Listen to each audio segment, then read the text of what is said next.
हाँ, विश्वास बिना तुम परमेश्वर को प्रसन्न नहीं कर सकते। मतलब अगर तुम लंबियां लंबियां प्रार्थना कर रहे हो, अगर विश्वास के साथ नहीं है तो वो काम नहीं करेंगे। अगर तुम 3-3 घंटे रोज बाइबल पढ़ते हो, पर अगर तुम विश्वास में नहीं हो तो वो बाइबल पढ़ा हुआ काम नहीं करेगा। पर अगर तुम विश्वास के जीवन जी रहे हो और साथ में वचन और प्रार्थना में आगे बढ़ रहे हो, तो तुम्हारा विश्वास काम करेगा ही करेगा यीशु नाम में। मैंने कहा जिस दिन आप फेथ में बढ़ गए, लंबी मीटिंग नहीं होनी भाई, तुम शॉर्ट मीटिंग में बड़े बड़े कामों को देखोगे। हालेलुया। क्योंकि जो मैं 2-2 घंटे तुझे वचन दे रहा हूं, आने वाले समय में इसका रिजल्ट तुम देखने वाले यीशु नाम में।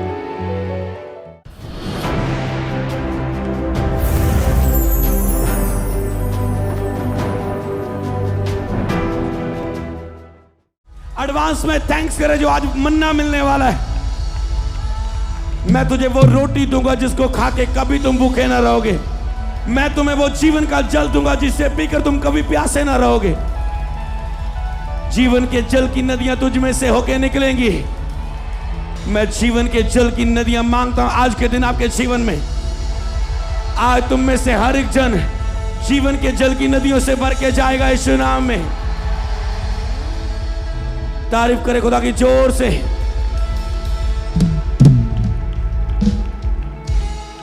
आज से तुम चमकोगे यीशु नाम में। आज से तुम चमकोगे, चमकोगे, शाइन करोगे, शाइन करोगे, शाइन करोगे, शाइन करोगे। विश्वास के जीवन में वचन और प्रार्थना कैसे काम करते हैं, बहुत एक्साइटेड है। मैं खुद ब्लेस हूं आज के टॉपिक से, मैं बहुत खुश हूं। हालेलुया। विश्वास के जीवन में कौन विश्वास का जीवन जी रहे? विश्वास का जीवन जी रहे हो तो विश्वास के जीवन में प्रार्थना और वचन कैसे काम करते हैं। यहां पर कितनी बातें आई, कितनी क्रियाएं आई? नंबर 1, नंबर 2, नंबर 3, विश्वास, वचन और प्रार्थना। सबसे पहले मैं इस टॉपिक को दिखाना चाहता हूं, समझाना चाहता हूं। तो विश्वास कितने नंबर पर आया है? वचन कितने नंबर पर आया? प्रार्थना कितने नंबर पर आई? और ये वचन भी साबित करेगा इसे। तो ये कैसे काम करते हैं? कहां प्रार्थना करनी, कहां वचन, कहां विश्वास? पहले प्रार्थना ज्यादा काम करती है, वचन ज्यादा काम करता है, जब विश्वास ज्यादा काम करता है। तो आपका फोकस जैसे ही एक वचन की सिद्धता की ओर जाएगा, प्रकाशन की ओर जाएगा, आप विश्वास की आत्मा से और परिपूर्ण हो जाएंगे। हालेलुया। सबसे पहले विश्वास क्यों आया? क्योंकि यह नहीं लिखा कि प्रार्थना के बिना तुम परमेश्वर को प्रसन्न नहीं कर सकते। ये नहीं लिखा कि बाइबल पढ़ने के बिना तुम परमेश्वर को प्रसन्न नहीं कर सकते। क्या लिखा है? जब चेले पवित्र आत्मा से भरे और उसके बाद उन्होंने निकल के प्रचार किया, उससे पहले क्या हुआ? देखिए, प्रेरितों के काम में आप पवित्र आत्मा के लिए बहुत एक्साइटमेंट होते ना, और church the house of Holi spirit. तो ध्यान दें, इससे पहले के चेले जो 120 पर आत्मा उतरा, बहुत सारे लोग जो वहां पर इकट्ठे थे, वो क्या कर रहे थे? गुल्ली डंडा खेल रहे थे? क्या कर रहे थे? क्रिकेट खेल रहे थे? हाँ, क्या कर रहे थे? ऊंची। तो चेले प्रार्थना कर रहे थे। प्रार्थना करने से पहले उन्होंने क्या किया हुआ था? यीशु पर विश्वास, और उन्होंने वचन क्या किया हुआ था? सुना हुआ था प्रभु से। चेलों ने वचन सुना हुआ था और सुना हुआ था प्रभु के साथ रह के कि जब तक पवित्र आत्मा ना आए, पवित्र आत्मा आएगा तुम सामर्थ पाओगे। तब तक इंतजार करना। वचन सुना हुआ था और वचन सुना हुआ था प्रभु से। अब वचन मतलब कहाँ कैसे ये एक दूसरे के साथ मिलके काम करते हैं। वचन सुना हुआ था कि जब तक पवित्र आत्मा ने तुम पर आए इंतजार करना। इंतजार उनका किस चीज को दर्शा रहा था? इन तीनों में से एक चीज को, विश्वास को। इंतजार पता नहीं था कितने दिन में आत्मा उतरना है, पर रोज इकट्ठे होते गए। सोचो आएगा भी नहीं, इतने दिन से आया नहीं, बहुत कुछ हो सकता था, पर उन्होंने इकट्ठे होना नहीं छोड़ा। समझ पा रहे? विश्वास ने काम किया।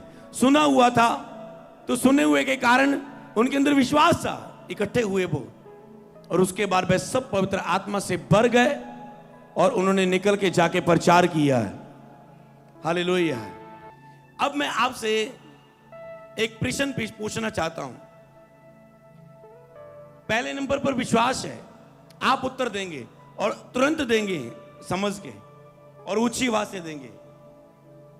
तो यहां पर विश्वास पहले नंबर पर है, क्योंकि बाइबल में एक वचन यूज किया गया है इब्रानिया में और भी बहुत सारी किताबों में, कि जो विश्वास में निर्बल है उनकी सहायता करो, मतलब उनकी उठने में संगति करो, जैसे चेलों को सिखाया गया। जो विश्वास में निर्बल है। अब विश्वास में निर्बलता का दूसरा पहलू क्या है? विश्वास में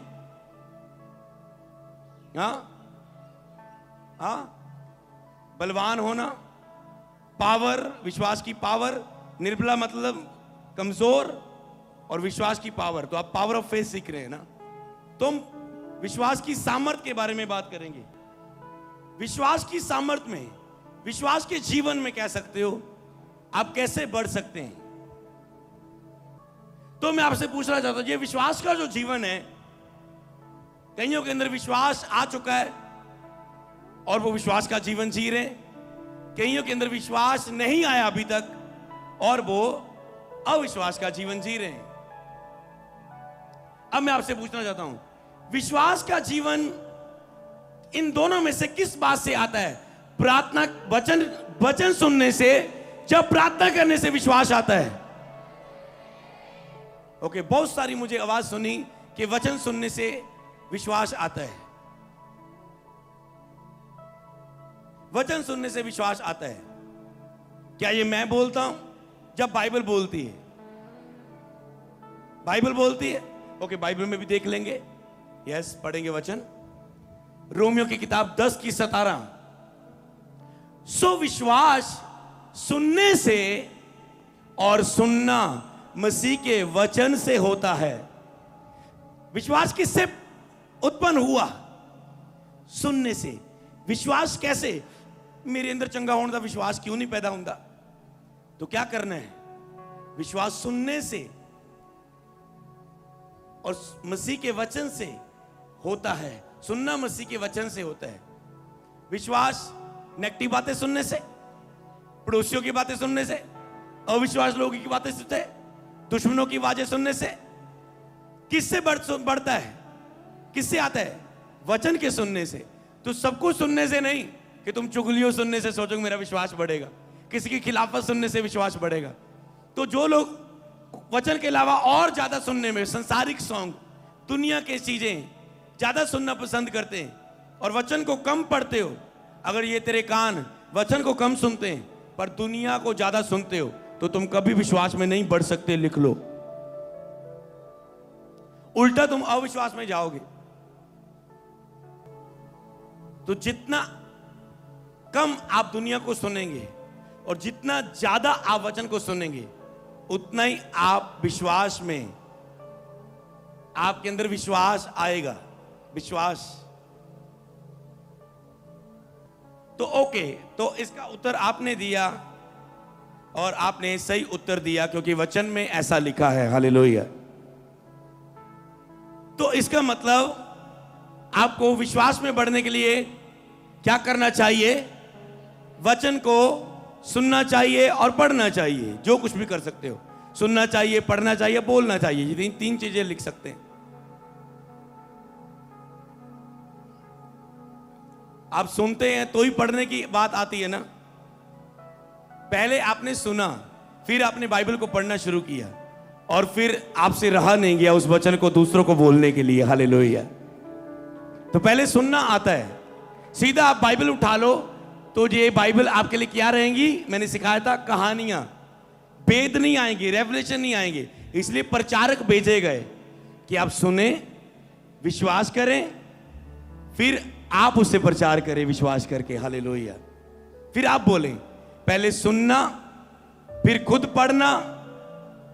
जैसे मैं आपको सुना रहा हूं, फिर आप खुद देखते, बाइबल में लिखा भी है कि अपनी गल बोली जाते। तो आपने बाइबल में पढ़ा गया कि विश्वास सुनने से, आपने सुना, खुद पढ़ा। कोई प्रचारक कुछ भी बोल रहा है, बिलीव मत करो, खुद उसे बाइबल में देखो और आपका ज्यादा बिलीव बढ़ेगा। सुनो, खुद पढ़ो, और फिर क्या आएगा? विश्वास। और फिर आप उसे प्रचार किए बिना रहेंगे नहीं, क्योंकि जिस विश्वास से आप भर गए वो चूज करने से आपको आशीषित बनाता है। हालेलुया। ओके, पर आपने ये सीखा, पर लोगों को क्या लगता है कि मेरी प्रार्थना विश्वास को बढ़ाएगी? लगता है ना, कई वक्त ये बात आती है मन में। तो अभी ये कंफ्यूजन्स को दूर करेंगे आज। आपको लगता है ना, मैं प्रार्थना च बढ़ूंगा, ऐसे आत्मा च भरूंगा तो मेरा विश्वास बढ़ेगा। फोकस जाता है ना इस बात की, और भी कभी कभी जाता है। किसका जाता है? मेरा बहुत बार गया था लाइफ में, जब तक मैं पूरे प्रकाशन में नहीं था। तो आपको लगता है मैं प्रार्थना नहीं कर पाता, इसलिए मुझ में विश्वास नहीं है। तो आपको लगता है मैं 3 घंटे ऐसे बक बक बक बक बक बक बक बक बक बक करूंगा तो मेरा विश्वास बढ़ जाएगा। पर बाइबल क्या कहती है? विश्वास वचन के सुनने से आता है। हालेलुया। तो इसका मतलब क्या प्रार्थना ना करें या कम करें? प्रश्न आ गया ना। वचन से विश्वास आ रहा तो प्रार्थना कम, ऐसे करते हैं, आगे से प्रार्थना आधा घंटा करते हैं, वचन 1.5 घंटा पढ़ेंगे। तो आज से मैं ये भी बताऊंगा कितनी प्रार्थना करनी, कितना बाइबल पढ़ना है।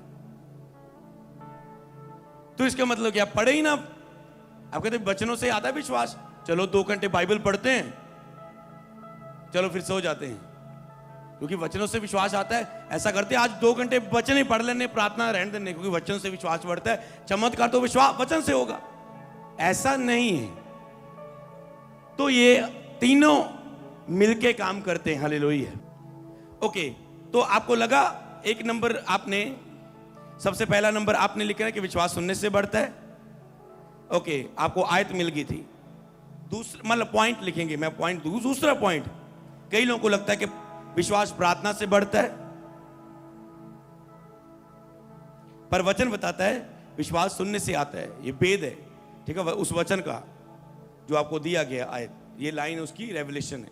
ओके, तीसरा पॉइंट मैं आपको लिखाऊंगा अभी। प्रार्थना में क्या होता है, और अब हम प्रार्थना और वचन में तो देखेंगे, पर लक्ष्य क्या है हमारा? फेथ। इन दोनों के लिए लक्ष्य क्या है हमारा? फेथ में बढ़ना। तो जब आप प्रार्थना और वचन पढ़ रहे हैं, आपका लक्ष्य क्या है? विश्वास में बढ़ना, क्योंकि प्रभु सबसे ज्यादा किससे चीज से प्रसन्न होता है? विश्वास से। तो जब भी आज से लिख लो बात, वेद की बात जो अभी आई, कि जब भी आप प्रार्थना करो और बाइबल पढ़ो, आपके अंदर एक लक्ष्य क्या होना चाहिए? कि मैंने विश्वास में बढ़ना है, मैंने अपने विश्वास के लिए मेहनत करनी है। अपने अंदर विश्वास आने के लिए प्रार्थना कर रहा हूं। सीधी एक अच्छी लाइन, अपने अंदर विश्वास आने के लिए, विश्वास में जीने के लिए मैं प्रार्थना और बाइबल पढ़ रहा हूं। और कई लोगों ने नोट किया होगा, आपकी लाइफ में कभी ये लक्ष्य नहीं आया। प्रार्थना करते थे, आपको लगता है मेरे काम हो जाएंगे, समझ, प्रभु मेरी सुन लेगा, मेरी रुकी प्रार्थना को उत्तर आ जाएगा, प्रार्थना में डिले खत्म हो जाएगी, देरी खत्म हो जाएगी, मेरे उत्तर जल्दी आ जाएगा, फेलियर खत्म हो जाएगा, निराशा खत्म हो जाएगी, मैं आत्मा से भर जाऊंगा। पर आपको लक्ष्य पता हो। हालेलुया। तो प्रार्थना में होता क्या है और वचन में क्या होता है? प्रार्थना में हम अपने मुंह की या आत्मा की आवाज परमेश्वर के सामने लेके जाते हैं। लिख लो। तो प्रार्थना में हम अपने मुंह की या अपने आत्मा की आवाज, 2 आवाज होती है ना।